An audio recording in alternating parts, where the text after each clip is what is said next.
It's an honor for me to receive this award. This is more than just a prize. It's a reminder of how resilient our artistic community has been through the toughest of times.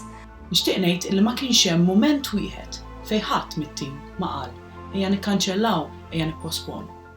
Aħna kollha nafu kemm hu importanti dan il-festival għall-udjenzi u l-familji Maltin u Għawċin li kull sena f'Novembru jiġu u jaqsmu din il-maġija u dan il-ferħ magħna. Ħaġa importanti li aħna nixtieq nagħmlu ngħinu l-artisti lokali biex aħna nħeġġuhom biex nies ikunu jafu min huma għax kif aħna laqta tan-Nadur, in-Nadur għandhom ħafna talenti li nies ma jafux bihom, imma aħna qegħdin hemmhekk biex aħna nuru talent tagħhom u biex anki n-nies jaqasmu l-esperjenza tagħhom fl-laqta tagħna u jieħdu wkoll pjaċir.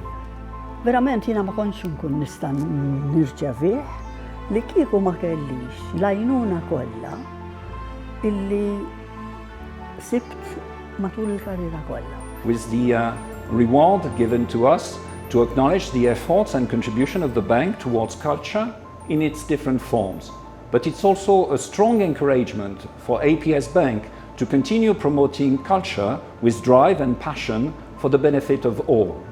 Jiena gburi li l-mużika barokka Maltija aħna nistgħu nesportawha wkoll. L-arti Maltija nistgħu noħduha barra mill-Malta u npoġġu Malta fuq il-livell internazzjonali. All together, let's continue celebrating culture. Menti bħal dawn vera jtu kuraġġ biex tibqa' sejra l qudiem. Grazzi, grazzi, grazzi.